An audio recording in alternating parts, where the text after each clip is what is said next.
estamos, Claudio, el día de hoy. Nos emociona estar en cabina el día de hoy con Juan Carlos del Águila. Juan Carlos, ¿qué tal? Buenas tardes. Bienvenido al programa. Leandro, Claudio, ¿qué tal? Un gusto saludarles a ustedes. Encantado de estar aquí en este programa para poder compartir un poco las aventuras que uno realiza en la vida, ¿no? Y las diferentes facetas que uno puede tener también. Sí, interesante porque justo preguntaba al interno si era tu primer libro. Me dices que no, Juan Carlos. No, este es un tercer libro que ya estoy publicando. Tengo dos, uno sobre superación personal y un segundo sobre un aspecto político que es la ley del fideicomiso que yo he creado en el Congreso siendo congresista. Es un segundo libro que publiqué. Y este tercero que tienes a la vista, que es precisamente una inspiración amazónica de lo que significa y con cuyo título es en todo caso Cuando la Amazonía se defiende. Cuando la Amazonía se defiende. Está con nosotros el libro, Claudio, podemos observar también en las cámaras de Radio La Voz de la Selva. Impresionante, tiene dibujos, tiene gráficos, está traducido en chino, en inglés, en español. Entonces, coméntanos, ¿cómo así es que te contactas con la gente de China, Juan Carlos? Mira, en realidad, primero que el libro lo escribí allá por la pandemia, en el año 2021, más o menos, y lo tenía prácticamente listo el 2022. El año 23 lo presenté en un concurso que hacía USAID, me acuerdo, en donde la traducción iba a ser en inglés. Finalmente USAID canceló su concurso, ¿no? A los pocos días que presentamos el libro allá.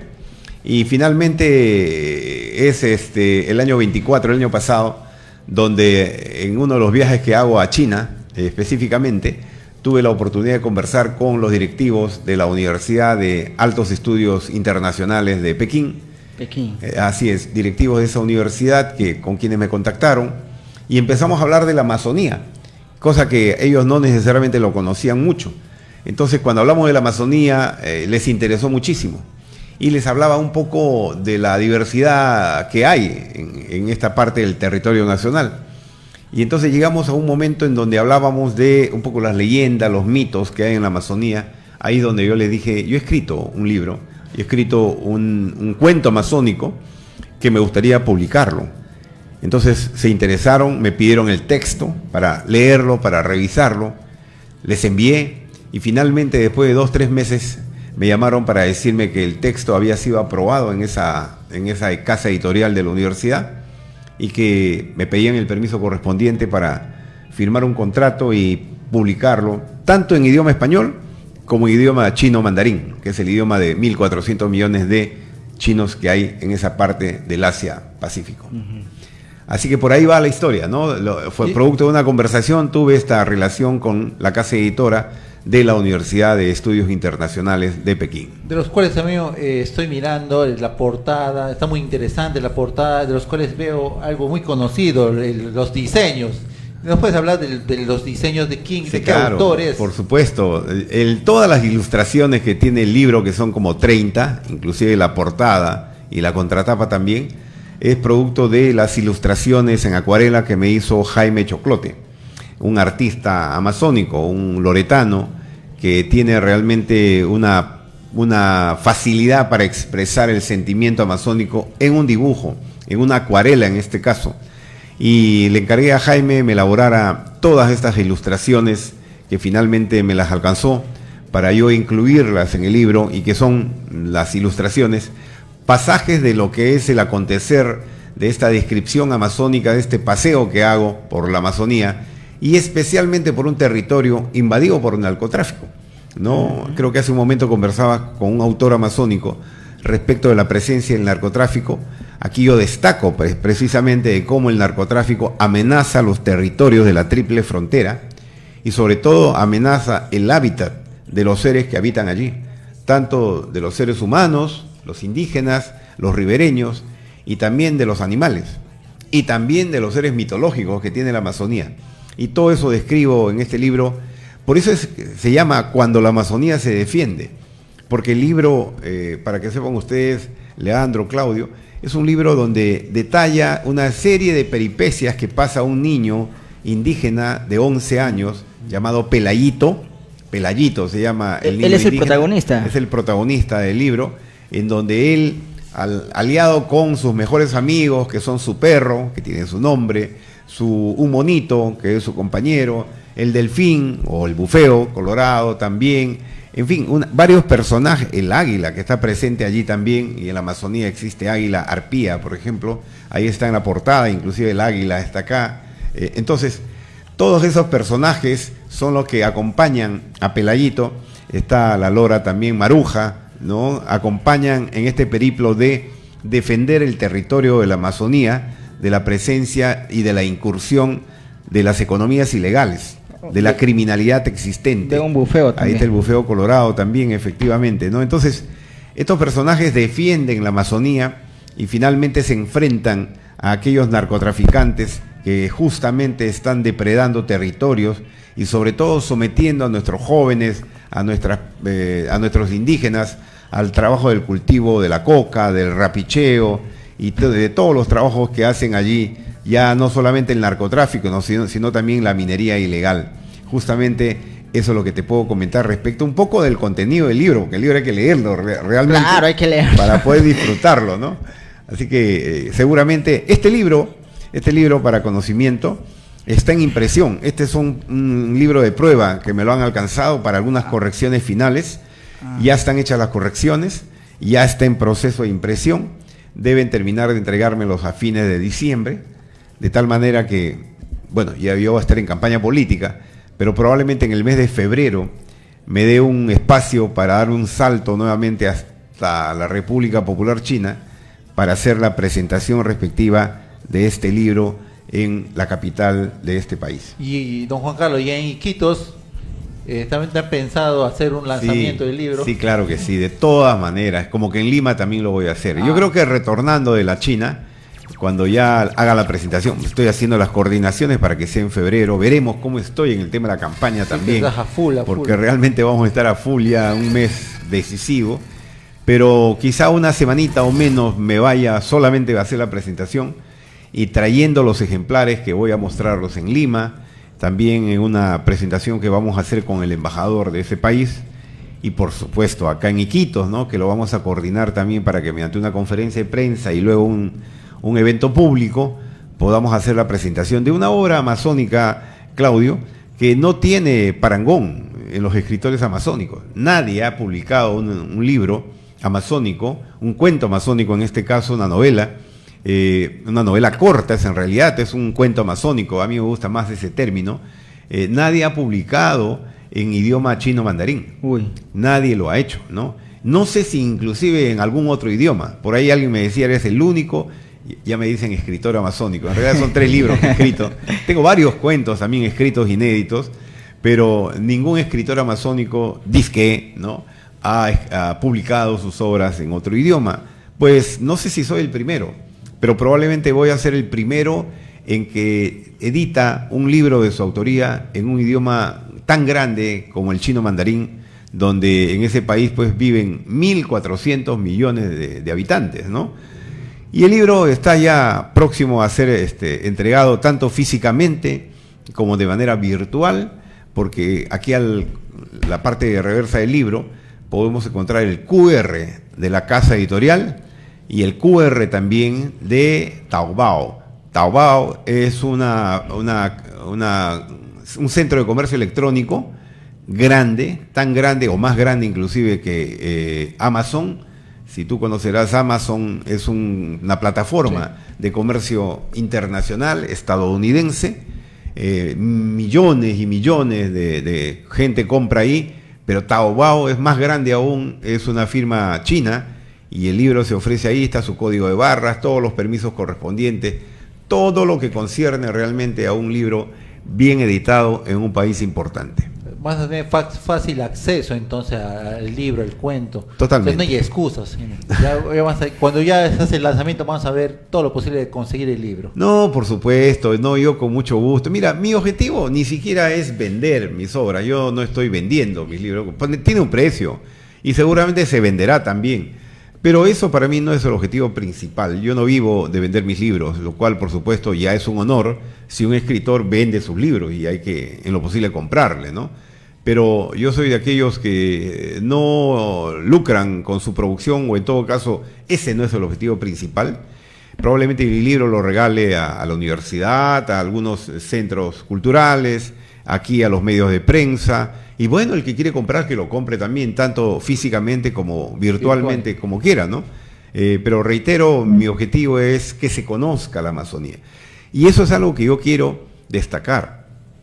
Y creo que un programa como el de ustedes es importante comentarlo. El libro en sí trasciende la realidad de la Amazonía.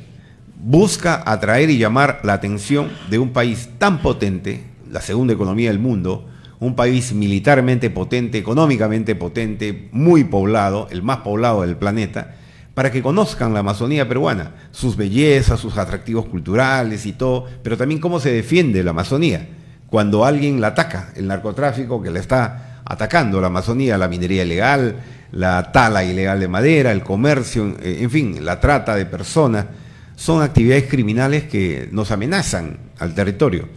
Y entonces hay personajes indígenas, en este caso, que salen a defender la Amazonía, que es de todos, y por eso lo he trasladado a un cuento amazónico que, reitero, seguramente va a dar que hablar, espero allá, sobre todo, en ese país continente, y que realmente sea un éxito, ¿no? ¿Cuántas páginas tiene el libro?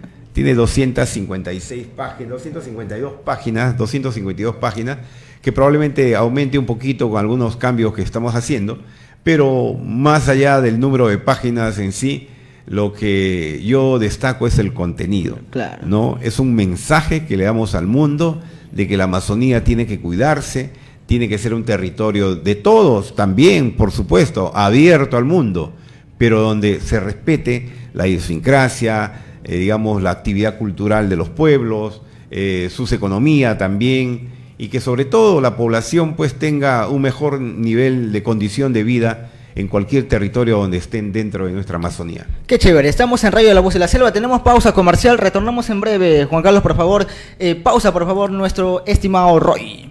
Efectivamente, Claudio, qué chévere, en realidad estamos teniendo el programa el día de hoy. Juan Carlos, hemos hablado del libro, que está muy interesante en realidad, ya próximo a estrenarse también. Tu candidatura, Juan Carlos, ¿qué nos puedes decir sobre esto? Bueno, sí, esta es otra de las facetas que uno tiene, la del político en este caso, ¿no? Como tú sabes muy bien, ustedes saben, quien habla ha tenido algunos cargos de seguramente de alguna importancia, como ser alcalde de la provincia de Maynas, congresista de la República, además de algunos cargos en el sector privado también que me honro haberlos compartido. Pero hoy nos encontramos en un escenario electoral en donde la gente tiene que tomar decisiones importantes para elegir autoridades importantes. Yo pretendo tener la confianza de la población, no para ser importante, sino para hacer cosas importantes. Y lo he demostrado siendo alcalde de Maynas, en el tema cultural, por ejemplo, en el cual estamos en este momento, ¿no? Desarrollando algunas actividades culturales durante mi gestión de alcaldía, dándole al pueblo de Maynas, a Iquitos fundamentalmente, espacios para que, por ejemplo, los músicos de entonces, los que tenían algunas actividades y sobre todo esa vena artística, tengan espacios en las plazas públicas para poder durante los fines de semana mostrarse ante la población. Y teníamos permanentemente los fines de semana actividades donde sobre todo gente de la tercera edad y jóvenes también iban a las plazas a escuchar a nuestros guitarristas, a nuestros cantantes locales, todo.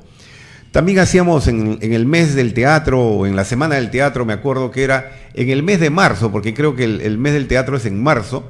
En el mes de marzo hacíamos justamente actividades trayendo actores de Lima para que puedan enseñar e interactuar con artistas, con actores, en este caso de Loreto. Ya. Entonces les dábamos la oportunidad a los jóvenes que estaban imbuidos en el tema del teatro acá, que interactúen con gente que ya de experiencia tenían, y hacíamos presentaciones culturales, ¿no? Festivales, efectivamente, muestras también pictóricas, que es algo que a mí, inclusive a mi esposa, le apasiona mucho. Presentábamos artistas amazónicos. Y bueno, no he venido con el recuerdo porque ya hace 20 años que he dejado de ser alcalde, pero hacíamos también la semana turística, por ejemplo, ¿no? Todos los años finalmente se dejó de hacer con los siguientes alcaldes. Pero, por ejemplo, en el tema cultural, había un albergue, no sé si hasta ahora hay, El Huambrillo, ¿no? Lo dirigía una hermana, Marta Betty Herrera, ¿no? La hermana Marta Betty me comentó alguna vez que habían, no sé, creo que 50 niños allí, y que quería ella desarrollar algunas habilidades. Yo le dije a la hermana, ¿y por qué no hacemos una orquesta sinfónica infantil, ¿no? Y le pareció linda la idea, y a los pocos meses les daba una cantidad de instrumentos a la escuela de música y a los niños del albergue del Huambrillo, cosa que al término del año, recuerdo muy bien, ya terminando mi gestión también, presenté públicamente a la Orquesta Sinfónica Infantil del albergue El Huambrillo, ¿no? Entonces, cosas culturales hacíamos. Cuando congresista también, lo que hice fue darle a Loreto la ley más importante que tiene, que además me ha permitido publicar un nuevo libro, ese libro sobre el fideicomiso. De haberlo sabido, traía 2 para dárselos a ustedes. Les debo, se los enviaré, o en todo caso coordinamos dónde entregar. Pero, y gratuitamente, no lo ven, ¿no? Gratuitamente. Pero cuando fui congresista, entonces le di la ley más importante que tiene Loreto y que le permite al gobernador actual y al gobernador anterior que todas las obras que inauguran, las más grandes, las más importantes, son obras con el fideicomiso que le ha dado Juan Carlos del Águila. Tú has visto que han inaugurado el mercado de productores, con bombos y platillos ha inaugurado el mercado de productores. Esa obra fue construida con el fideicomiso. El tecnológico de Iquitos, que lo han inaugurado hace poquito también. Lindo está ahí, el tecnológico. También inaugurado con un producto de mi ley. Y N obras al interior de la región, el mercado que se está haciendo actualmente, la mole esta de cemento en Bellavista, Nanay, ¿cómo se llama? El Mirador. La Marina Turística. La Marina Turística, ¿no? También con fondo del fideicomiso. Es decir, ahora voy al Senado de la República, con la experiencia y sobre todo diciéndole con propiedad a la gente que yo en mi paso como autoridad, como congresista o como alcalde, he dejado huella. Y pienso dejar huella siendo senador, porque pienso poner contra la pared a las autoridades para que en el tema cultural, por ejemplo, no puede ser posible que no se haya o no se desarrolle, todos los años se haya dejado de hacer en todo caso, lo que hablábamos hace un momento, la feria del libro, porque el libro enriquece a las personas, el conocimiento, la lectura enriquece a la gente, y de esa manera no enriquece en el bolsillo, pero sí te enriquece espiritualmente, cambia a las personas también, y eso hay que promoverlo. La difusión de la cultura, la promoción de actividades culturales tiene que ser una constante en las autoridades. Yo le doy los recursos económicos, bueno, pues que ellos desarrollen las actividades, ¿no? Pero lamentablemente también a veces se ha elegido malas autoridades, por eso es que tenemos gobernadores, lo digo sin pelos en la lengua, tenemos gobernadores mediocres en la región Loreto, ¿no? Alcaldes en su gran mayoría que no han hecho nada por la cultura en nuestras provincias. Y entonces, eso hay que cambiar también. El elector, hay que decirle a la gente, vota bien, elige bien, no aquel que te regala cositas o que gasta una millonada en su campaña política. Yo veo que hay un par de candidatos que están gastando varios en realidad, gastan cualquier cantidad de dinero. Bueno, ellos se van a saquear, ellos se van a robar al municipio, al gobierno regional o por último al parlamento, porque eso es lo que buscan, hacer dinero. Yo he sido alcalde, yo he sido congresista y no soy un hombre con dinero, porque me he mantenido siempre correctamente, porque hay políticos honestos también, porque hay autoridades que tienen una línea de formación familiar, cultural, que les permite sin ningún problema caminar luego de ser autoridades por las calles de la ciudad sin deber nada a nadie y mucho menos a la justicia, ¿no? Soy de aquellas exautoridades, creo que la única exautoridad, que camina por las calles de la ciudad sin haber pisado el Poder Judicial en momento alguno por algún proceso que me iniciaron.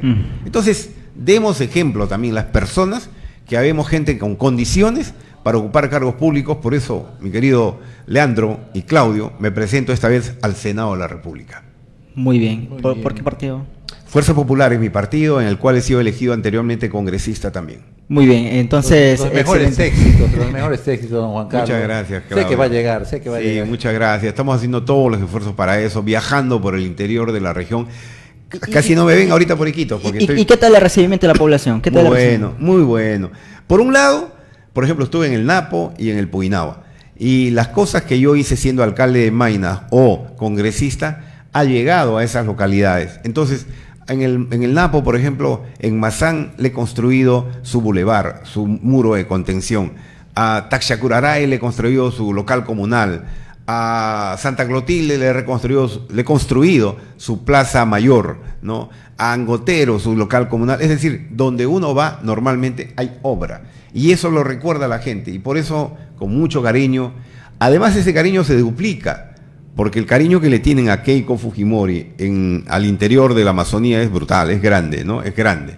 Y entonces creo que por ese lado se facilita mucho la campaña. Muy bien, muchas gracias Juan Carlos por haber venido el día de hoy, por aceptar nuestra invitación, porque en realidad yo cuando te comento ya antes de escribir decía, no va a querer venir.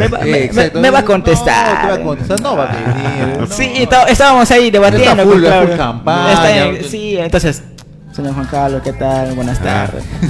Es que puede venir al programa y no demorar a responderme. Ya, sí, vamos, no hay problema, es factible, ¿no? Sí. No, yo sí contesto normalmente a todos, ¿no? Porque uno tiene que mantener comunicación con todos.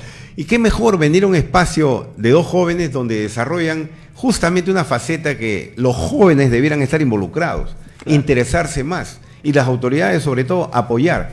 Qué bueno fuera saber que hay alcaldes o el gobernador que auspician este programa, por ejemplo, que le dan facilidades a ustedes como comunicadores que son, para que puedan llegar a más público, ¿no? Seguramente, no sé si tendrán apoyo del sector público, pero recursos económicos no lo tienen, ¿ves? Recursos económicos hay. El fideicomiso que le he dado a la región Loreto es sumamente importante. Imagínate, más de 320 millones de soles cada año que recibe el gobierno regional. Han hecho varias obras, por supuesto. Se han hecho millonarios, algunos pocos también con ese dinero, es verdad, claro. Qué mal, pero es verdad. Y ha servido a la región Loreto para que por lo menos se muestren obras. Ahí está, Claudio, palabras de agradecimiento entonces a Juan Carlos. Agradecer a don Juan Carlos del Águila por esta invitación, por venir al programa, y no va a ser la primera, ni la última tampoco. Ya cuando ya asuma ya su escaño, seguro va a venir, se va a acordar más cerca de la cultura y va a venir ya como autoridad, los cuales ya tiene una carta de presentación impecable. Pues Juan Carlos, anótalo, ¿no? Una vez electo senador, Dios mediante y con el apoyo de la población, hay que volver a este programa. El compromiso queda y eso seguramente anotado. Va a ser algo que hay que cumplir. La palabra se cumple, eso es importante, no solamente en el político, en las personas en general. Sí. Muy bien, muchas gracias entonces, Juan Carlos, por haber venido el día de hoy. Gracias, de verdad, te agradecemos un montón. Hasta la próxima, Juan Carlos. Un mensaje último a la población entonces que te está escuchando en estos momentos. Bueno, muchas gracias. Yo creo que hay que respaldar, hay que apoyar este tipo de programas de dos jóvenes que hacen sus esfuerzos creativos, sus esfuerzos para subsistir en un escenario que es difícil, donde la cultura no es necesariamente la prioridad para mucha gente. Exacto. Pero que sin embargo es algo que le da esencia al ser humano. Si las madres de familia nos escuchan, si los padres de familia nos escuchan, si los jóvenes que nos están escuchando toman la decisión de seguir escuchándolos a ustedes cada sábado por la tarde, yo creo que eso va a ser una muestra real de apoyo al esfuerzo que ustedes como jóvenes desarrollan en un medio de comunicación tan importante como La Voz de la Selva. Les agradezco de verdad esta invitación. Bien, gracias. Muchas gracias, muchas gracias.